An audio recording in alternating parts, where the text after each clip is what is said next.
Congratulations, graduates. You have made it. You went through the first year using Sonlight and you are at the end. We are so excited. I am here to graduate with you and we are so proud of you.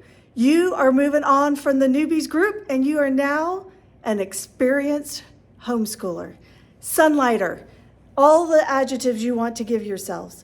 I am so excited for you. I am here actually for our high school's graduation this day, and I thought I'd give you just a quick shout out saying how excited we are for you.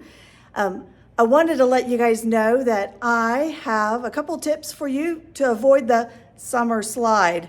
You know, what do you do with your kids all summer long so you don't lose all this fabulous momentum that you've had all summer, all school year? I would say two things. Play a lot of math fact games with your kids. Even as simple as playing war with a deck of cards and using your addition facts, your subtraction facts, your multiplication facts, or division. So all those things, just make a simple game and play often with your kids so they practice those facts. Make it fun. Don't make it work for them. The other thing, keep them reading. Have them go to the library, pick out their favorite summer readers. Don't forget to post on Sonlight what your favorite summer reader is. And second thing I would say about reading is do a read aloud. Find a family read aloud and just add it into your nightly routine. I know it's busy. Your nights are longer. You do more things. You're on the go. You got vacations. Find a couple, like a series that you could read as a family and do as a family.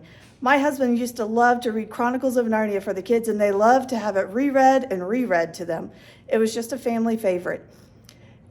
If you haven't already made your order this year, and you have questions, reach out to one of the mentors. There's all the mentors, Sunny and myself, all would love to get to help you figure out what you're going to use. If you are to the point that you're just now finishing up and you're like, oh, I need to breathe, that's fine. But ping one of us and let us know, and we can help you out. We are excited to see you next year, and do not, above all things, do not forget to encourage those newbies next year. When you see mama saying, this is our first year, remember what it was like, and encourage them to keep the path. I'm excited for you guys. Congratulations, you ran the race.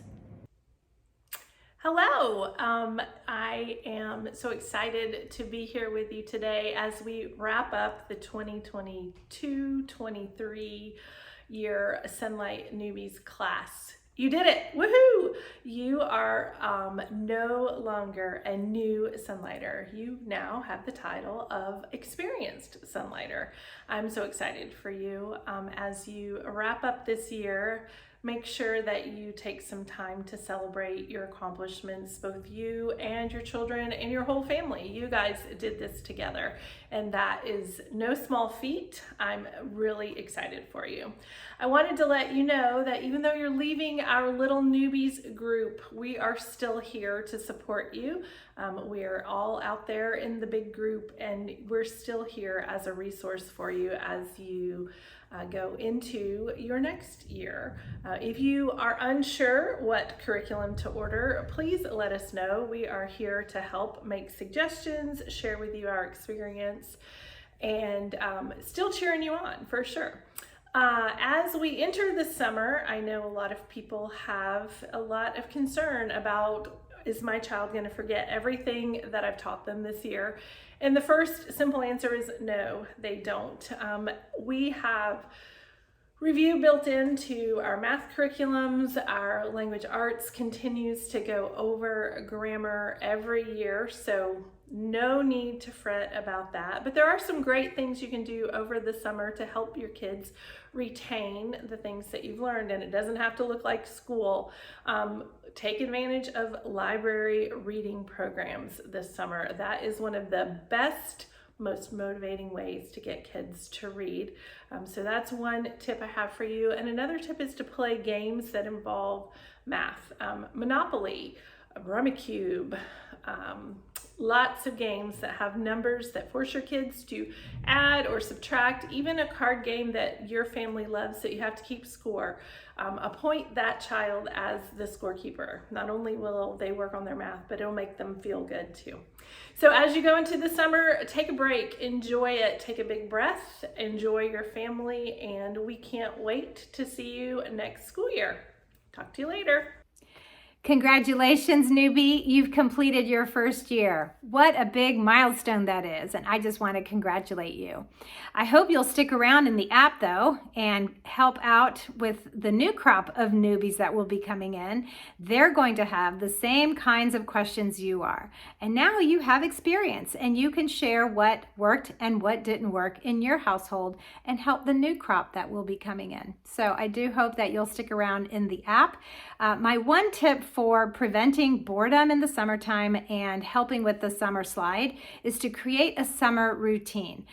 This could probably be a whole live in itself, so I'm not going to get too deep into it, but think about things that would be fun to do on a regular basis, whether it's cooking together, baking, going to the library, having a water day, whatever it is that you come up with. Set a schedule for the whole summer, and then enjoy doing those things together. Create memories together and enjoy the time off.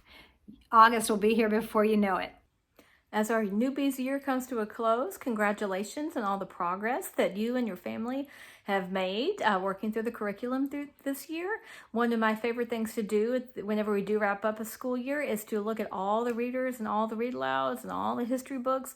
And I have the kids pick out their favorite ones. And then we take a picture of that and put it in a little photo album so they can always remember what their favorites were. And it's a lot of good fun reminiscing. And then when you do take a break for the summer, if you do, now it's obviously totally okay if you want to go all year long, taking breaks when you need to. But if you do end up with a longer summer break, I encourage you to go to your local library. Most of them have some sort of summer reading program in June. Sonlight is going to be having a summer reading program too, so be on the lookout for emails about that. And just keep reading, keep learning, keep enjoying doing all those things together. And congratulations again on a year down. And do reach out if you need any help thinking about what to do for next year. We are here for you. Thanks. Congratulations on making it through your first year of Sonlight. We're so glad that you've joined us, and it's been fun.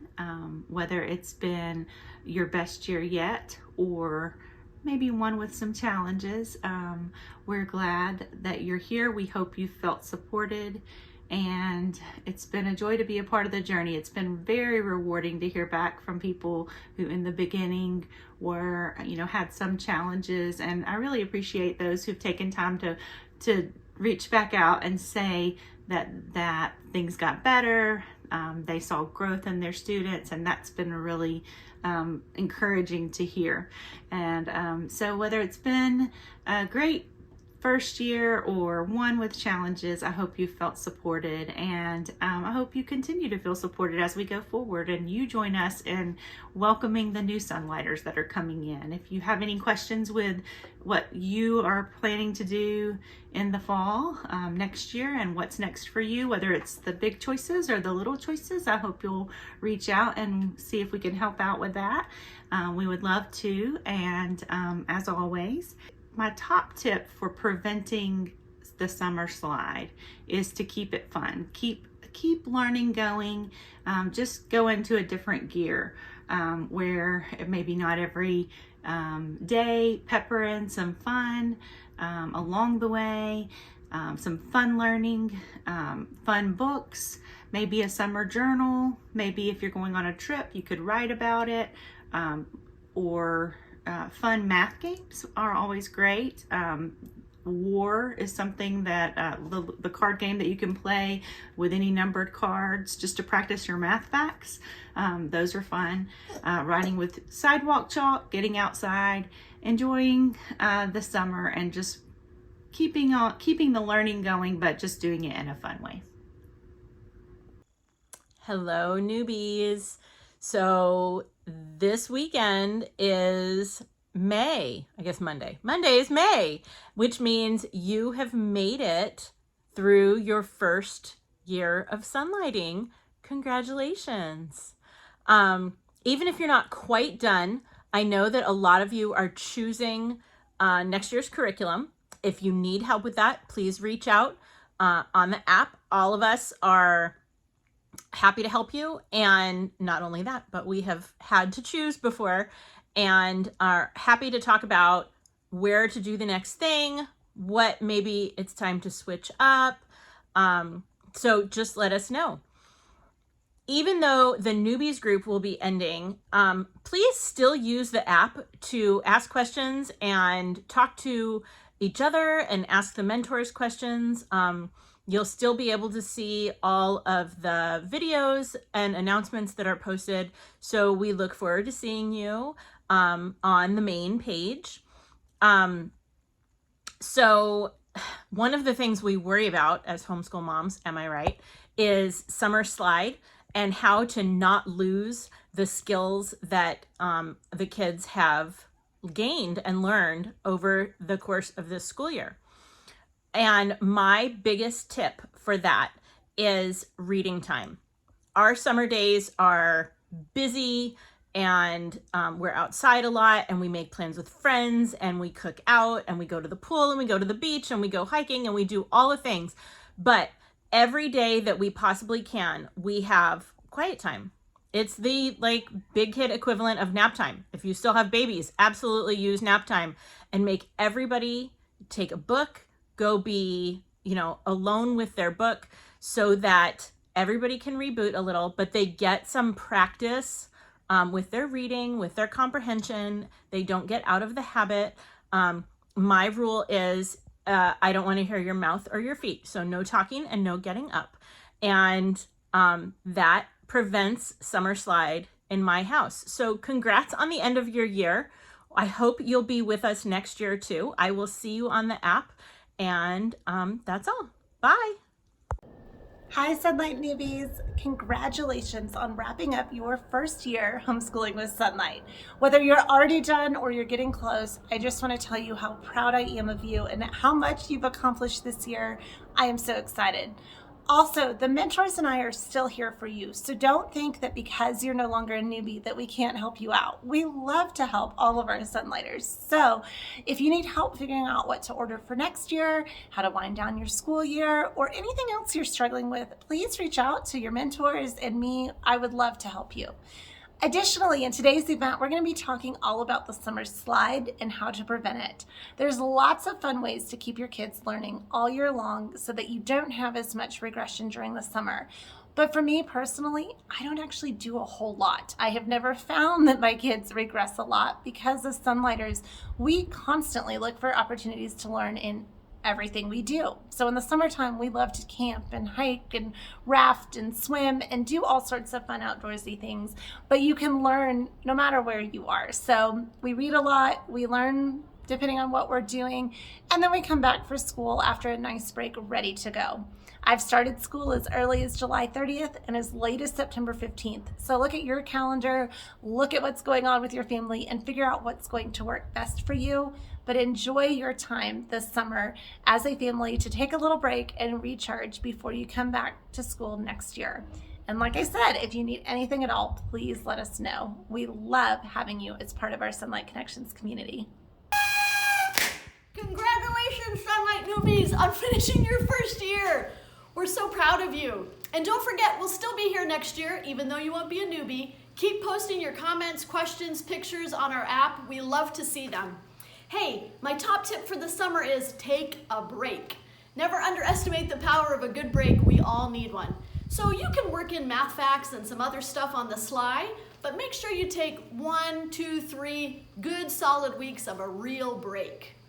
Have a great summer. We'll see you in the fall. All right, ladies, so let's start by talking about what the summer slide is. How would we define that? And is it something to be concerned about? So I say the easiest way to describe a summer slide is when your children can't remember what they did last year because they took all summer off when you're trying to start the new year. So that's what we want to avoid, to save us the exasperation and time coming in the fall. Perfect. Yeah, that's a great answer. So should you worry about it when there are subjects like math that kind of review when you start back, or, there's certain areas where the beginning of the year is kind of a review anyway. And if so, what are some ideas for retaining the information they learned last year or to continue learning through the summer months? So I think when we talk about math, that's usually the thing that people dread.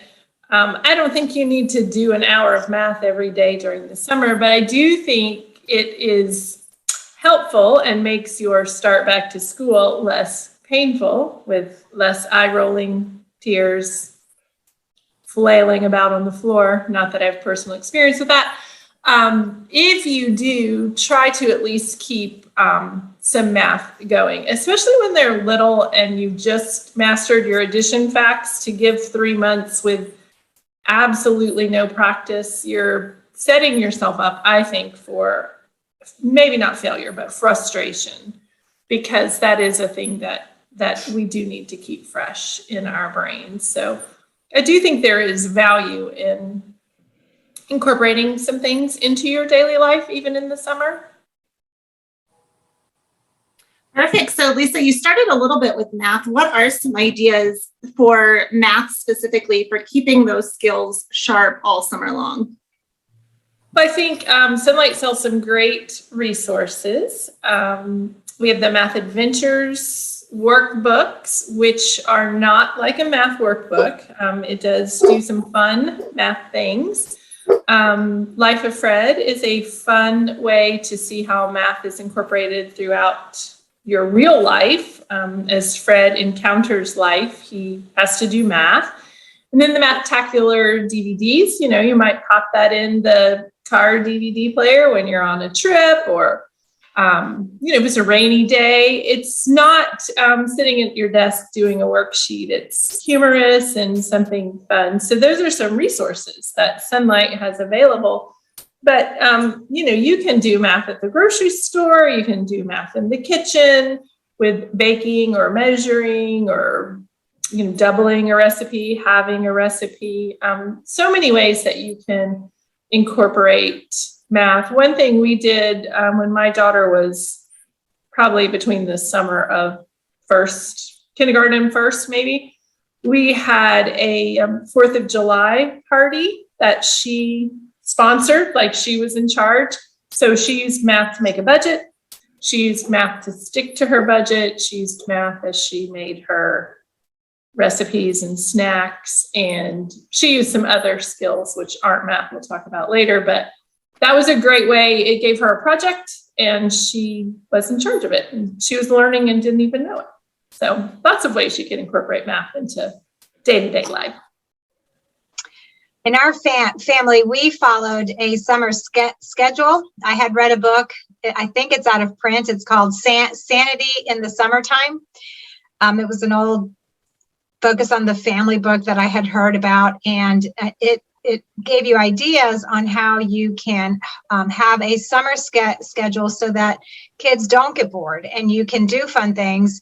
But you can also have some time off. And so one of the things that we did was we would bake or cook once a week. We did all kinds of cool things, like make pretzels and bagels and elephant ears and apple fritters and all kinds of stuff. In fact, we had an A to Z cookbook that Gold Medal Flour put out, like, free if you just pay for shipping kind of a thing. And so we tried to cook our way through the alphabet. There were some things that we didn't care about, we skipped, but that was really fun. And so the kids didn't even know that they were learning measurements, and they learned that 3 teaspoons equals a tablespoon and things like that. So that was one thing that we did to incorporate math. And then I think some of it is just connecting the dots for kids. When you're out in the store and you can talk about unit pricing and make them figure out which one's the better deal, between the 2 kinds of bread or the cereal that looks like a good deal, but if you do the unit pricing, it's actually not. And so teaching them those little tricks very casually, like you're not making a big deal out of it. You don't want to make it into a lesson because God forbid, they have to learn something. But if you mention it casually, then they learn it very casually, and it kind of keeps things fresh. Or you could play games. We had several board games. Muggins, there was another one that was on the flip side of that board. can't remember it right now, but Knockout or something. Knockout. Yes. Thank you. Thank you. And so we would play some of those games, you know, they always wanted to play other games like Battleship, but I'd be like, let's play this one this time. It's my turn to pick. And so of course I'd pick one that, you know, that one, or I like to play Boggle because I'm more of a words girl. And nowadays we also have bananagrams. Those are things that you can do to help with spelling, things like that. But I know we're talking about math, but those were some of the other games that we would play. And you just can't help yourself, can you? You got to throw those words. I can't bring the words in. talking about words. But Lisa has a lot of really good math games that you can play with cards or dice, and so you could also, you know, play things like that. Just FYI, Battleship is great in your graphing skills. Yes. See, that is math.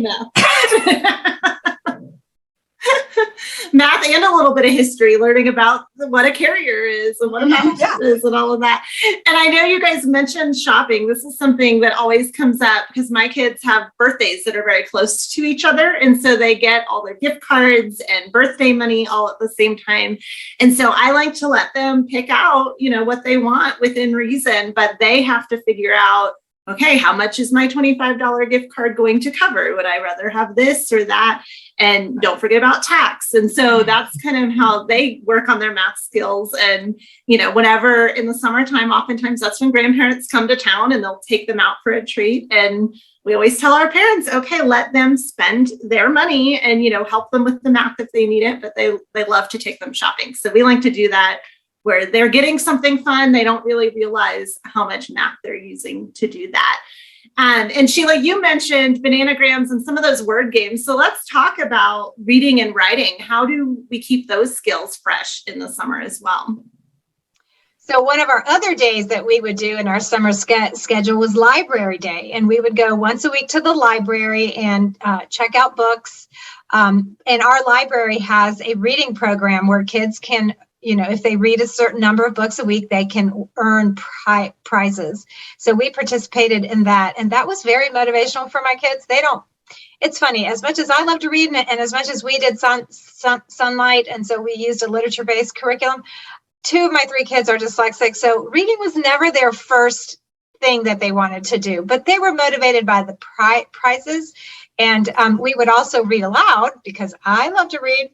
And they're good stories. And so we would often explore authors that we discovered through Sonlight. And so I remember the year we read the Boxcar Children in our curriculum.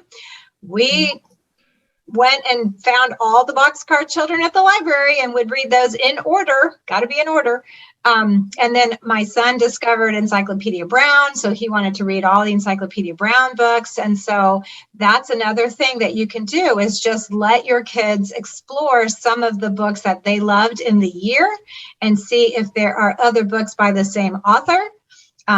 Andrew Clements was another author that we just fell in love with and read all his stuff, and he keeps writing. I'm behind. I need to go read more of his stuff. But so you can either read the same author, or if it's part of a series, just use your card catalog and see what you can find that your library provides.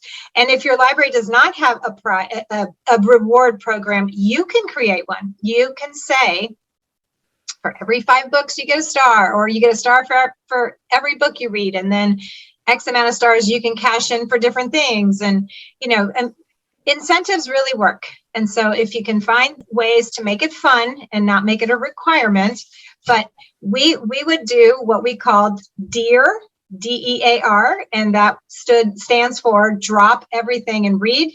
And so we would have DEAR time at home, and that's when the kids would get their reading in, because that's all they were allowed to do, that or chores. So, you know, they're going to pick the reading time over chores. So we didn't have deer time. We had squirt time. Ours was some quiet, uninterrupted reading time.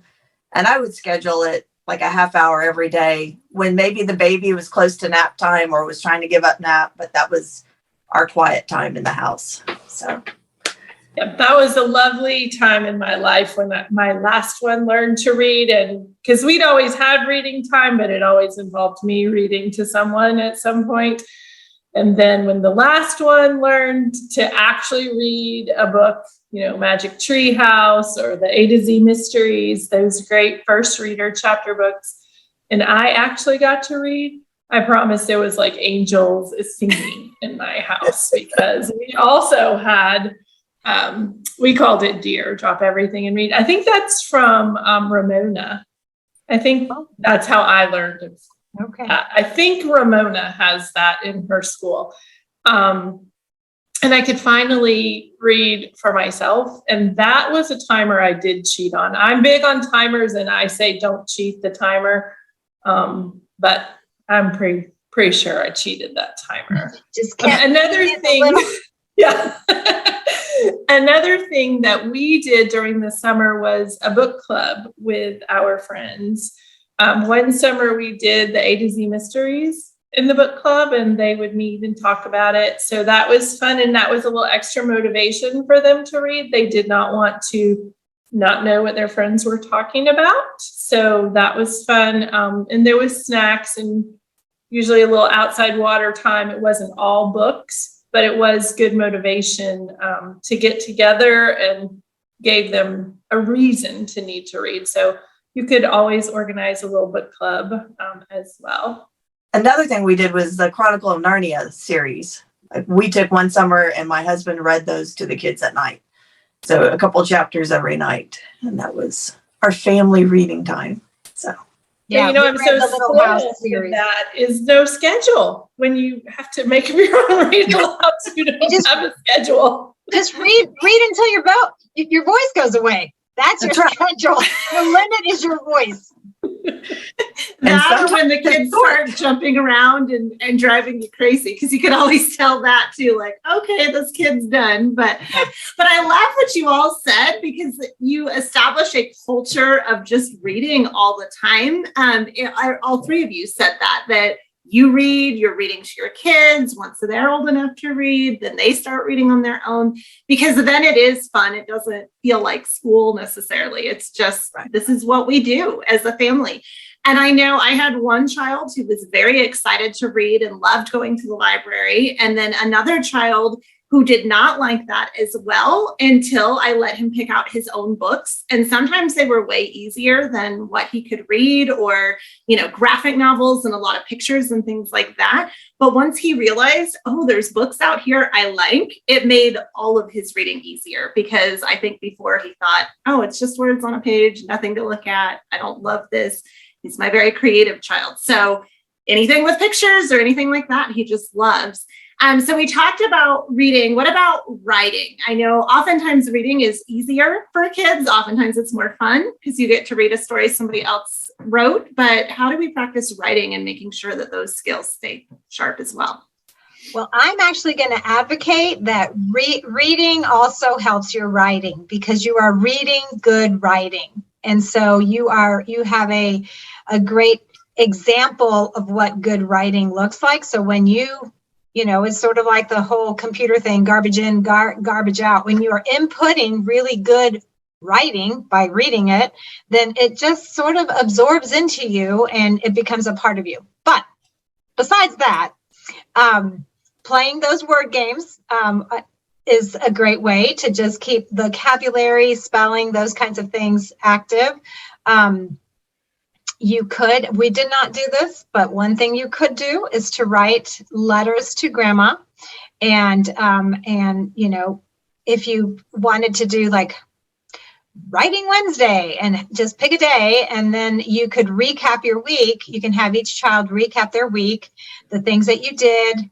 If you went to the beach, if you went to the mountains, if you went to the lake, if you went to the museum, if you went on any kind of trip or any kind of gathering with friends or whatever, you saw a movie, whatever it is, they can write grandma and tell her about it. Now, obviously, you have to have some buy-in from grandma. She needs to be able to respond so that conversation is a continuous thing. But I know a lot of people have birthdays in the summer. My daughter's birthday is in May. My son's is in August. So they can write thank you notes to the gifts that they receive. So that's another thing that they can write. I think you can also do a journal of your summer.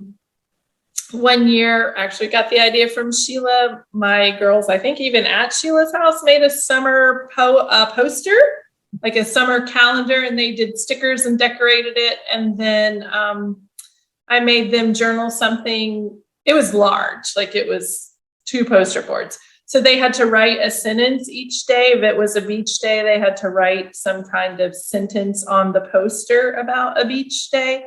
But you could certainly just do a composition book, like a diary or a journal. I think sometimes kids are more motivated to write if it's not going to be graded. So just a free writing kind of thing, recapping the day, a memory book. That's a helpful thing for them. It's because writing really is communicating. And so we just want them to be able to organize their thoughts. And if you can just say 3 things that you loved about going to the beach or the lake or the wherever, just getting your thoughts together, and it doesn't have to be perfect, and you're not going to grade their handwriting and their all the things. And then they're a lot more willing to do that for us. Yeah, I think a gratitude journal, like that would be great. When you said the 3 things, that's what made me think of it. If you wanted to keep a gratitude journal, what are 3 things that you're thankful for today? Yeah. And, and if you don't want to do it every day, then maybe 5 things that you're thankful for this week. My new puppy, the beach trip, ice cream on Wednesday, whatever. I'm moving to Sheila. She got a new puppy, ice cream, and went to the beach. That's quite the week. If you have a real creative student doing one of those sketch journals where they draw the picture of their day or their week and write a couple sentences about it, but be as artistic as you want, but then write me a couple sentences underneath so that I know what it is when I look back in 10 years. And another is shopping list. When you're going to the grocery store or you're packing up your list to go to vacation, have your kids write their list of what they're packing or what we need to shop for. Let them do the writing. Another thing you can do is to sneak in a elective during the summer. You could teach typing during the summer. If during the school year, it's hard to add one more thing. If you do keyboarding during the summertime, I taught my oldest son to type when he was in 3rd grade because his handwriting was so bad and he really, really, really, really hated to write. And I was really tired of taking his dictation in 3rd grade when I thought, okay, by now you should be able to write, buddy. Once I taught him to type, he was much more prolific with his words because he wasn't trying to be as succinct as possible so that he could write the fewest amount of words as possible. So I did teach him to type very early, and I was concerned. In this day and age with computers and now phones, but back then we didn't have, phones quite as much. My fear was that he was going to hunt and peck, and I wanted him to learn how to type the correct way. So I did get him a typing program that Sonlight offers, and he did that. And so once they know how to type, it's so much easier to get them to actually compose because it's not as painful. So that's another idea, is that you could start a typing program like Typing Tutor, one of those things, and then they can type emails to grandma instead of handwriting them.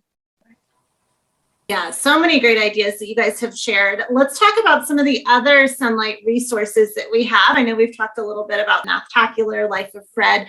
What about our unit studies, hands-on projects, or maybe our travel guides? How can you incorporate those things into your summer so that your kids keep learning? So, travel guides, if you're traveling to those areas, they're great ways to add in school without them knowing they're doing school or actively doing school. I was trying to think, the unit studies, I would say I would add in a unit. Those are the great times to add in unit studies. So if obviously you're not going to do the Lent study in the summer, but or Advent. Or Advent. But maybe, you might still want to pull those books, and you still want to, if you didn't get to them, why not? Christmas in July, right? I think the lap books are a great when I talk to moms at convention who are like, I can't add one more thing during the week. But if you just set aside, 2 hours once a week or twice a week or whatnot, and use it as a review of your year, making a lap book over the summer is a great way not to miss out on the resource, but also not to overwhelm you or your student, and still get to use that great resource and still have that awesome keepsake of your year. And it's, you're cheating in a little bit of review there. So that's always good. And they have no summer slide when they do the lap book going into the fall. So, Yeah. What a great idea. If you did get like the hands-on history kit and you didn't get to all of the activities, pull that out and finish up the ones that you didn't get to, and maybe remind the kids or have them tell me again what this catapult is for. What does it do? And, see if they can remember what you read about when you were doing that level, when you were learning about catapults. And it's a great way to review, but it's also a great way to use up the stuff that you bought with every good intention, and then life gets in the way and you didn't get to it. So it's you've already spent the money, you have it right there, use it.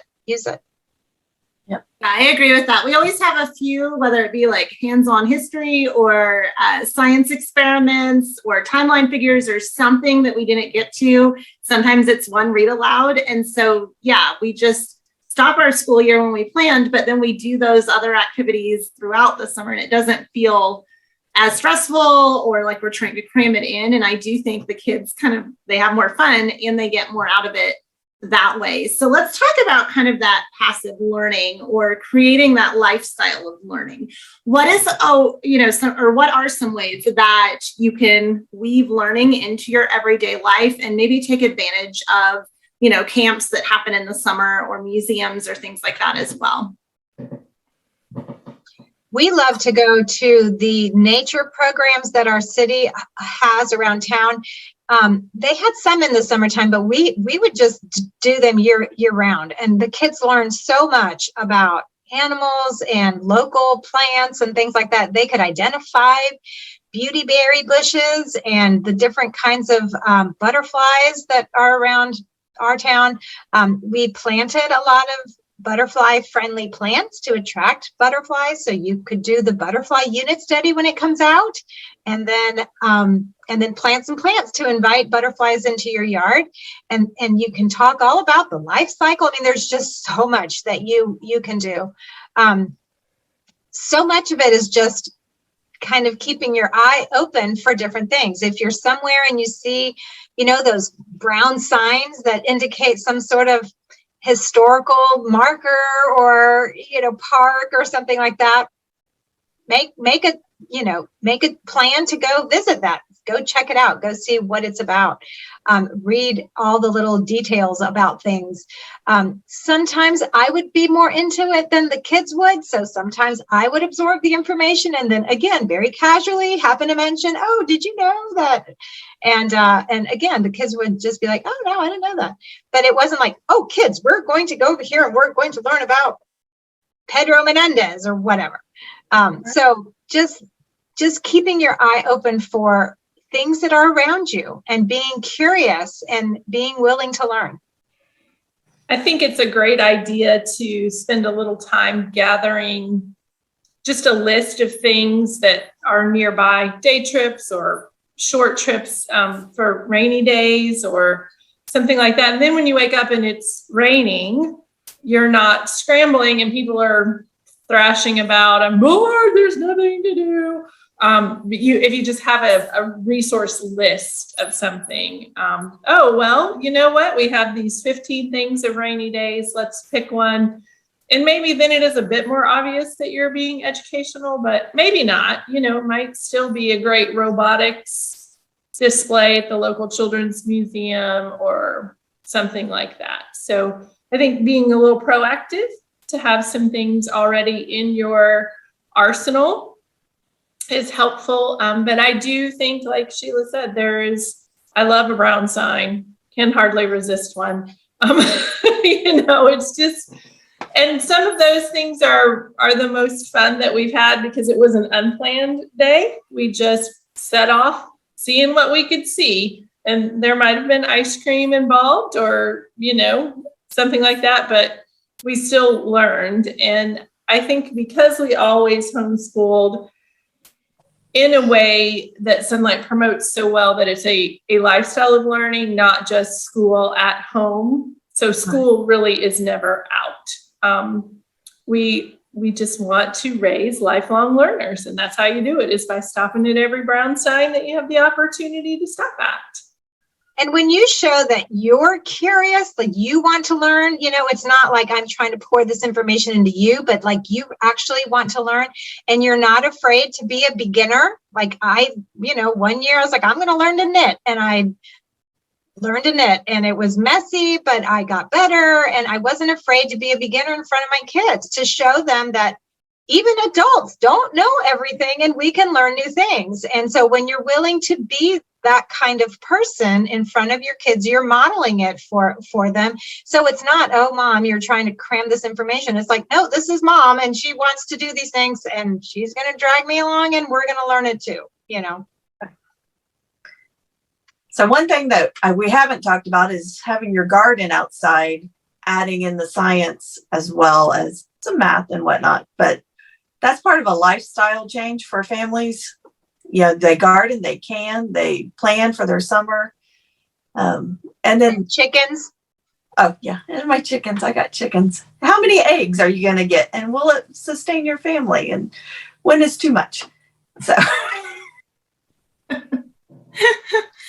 Well, and I know when I was growing up, anytime I asked a question about something, my dad, instead of answering the question, he would always say, well, what do you think? Let's find out more about that. And so he was encouraging me to research and kind of learn things. And then we would go to the library, or, now with the internet, it's a lot easier, but you can get online and watch videos about that thing, or go find a place in your area about that thing. And so I find I do the same thing with my kids. If they have a question or an interest in something, well, let's go learn more about it. Let's go to that place, or let's watch videos of people in that place. This is something that we started doing when we were learning about other countries, is we find on YouTube videos that people have taken on their vacations, just walking around, and you get to see that place. You get to hear the languages spoken there, if they're in like a busy area. And so it's just kind of a fun way to learn about places that you may not get a chance to go to. But yeah, just looking for those opportunities when your kids ask something, or if you're in a new place, to kind of explain it to them. They're learning without realizing it. And then Lisa and Sheila, like you guys said, not being afraid to show them that you're willing to learn and try new things too. If you're interested in a new hobby, take that up. If you want to learn to make a new recipe, do it together as a family. Anything like that is something where you're encouraging them to learn. And then you have less of that slide, I think, because they're learning constantly. But there are some people that choose to homeschool year round to prevent this. So can you ladies talk about what scheduling like that looks like? Because it sounds very overwhelming when you think about homeschooling all year long. So how might you modify your schedule to do that, in a way that prevents kids from regressing at all? I think a lot of people just determine a schedule, whether it's 4 weeks on and 1 week off, or 6 weeks on and 2 weeks off, or something like that. We did homeschool year round when my kids were smaller. We live in Florida. It's often 110 by 10 in the morning, and no real person wants to be out there.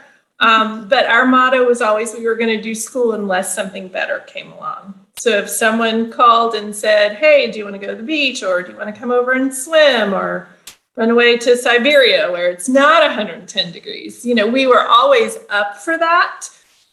We never said, oh no, we can't, we have school. But, and it wasn't a full day. We might only read history this day, or tomorrow we might only do our read aloud or whatnot. But you certainly can just alternate your schedule. Another thing is we like to be off when, Sheila and I, April and May are the best months ever to be at the beach, because the school kids are still in school. It's only 90 degrees. So we don't want to be doing school at that time. Not humid yet. We can do it in July when no true Floridian is going to be found anywhere in Florida in the outdoors. Then that's good too. So I think just whatever your schedule is, if you live in a place that winter is especially wonderful for you, schooling in the summer might be the thing. So just establishing a schedule, that's the beauty of homeschooling, is that it's so flexible and you can make it work however works best for you. My parents live overseas, and so we would often go visit them, and we would pack up some of our school books and go. But we had the flexibility of traveling when it was the off season, and the flights were cheaper, and kids, were in school, and so we could pack up and go. But that meant that there were times where we had to do school in the non-traditional school time. So we might start school at the very beginning of August, because by then we were tired of the beach and tired of the sand and all the activities that I had planned. And the new books were on the shelf calling my name. And I knew we were going to take three weeks off in October to go visit the grandparents. So if we get a jump start now, then we don't have to bring books. And so again, it's very flexible. A traditional school year is 36 weeks.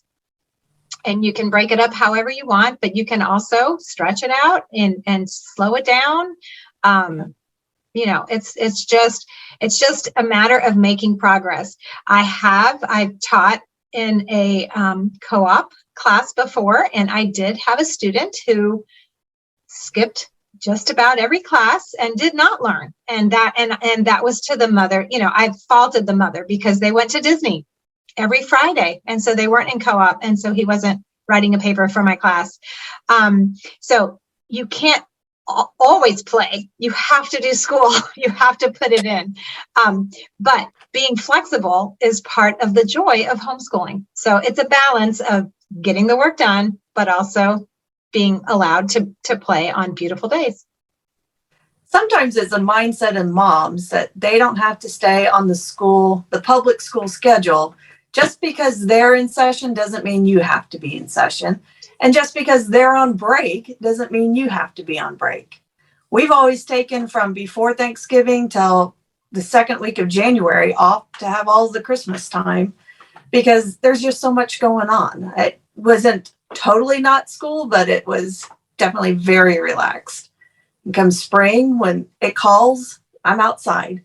I would rather be outside. And I live in Alabama where they have terms for the summer, but it's just really hot. And so end of July, I'm often saying, okay, well, why don't we pick up? Let's start getting going.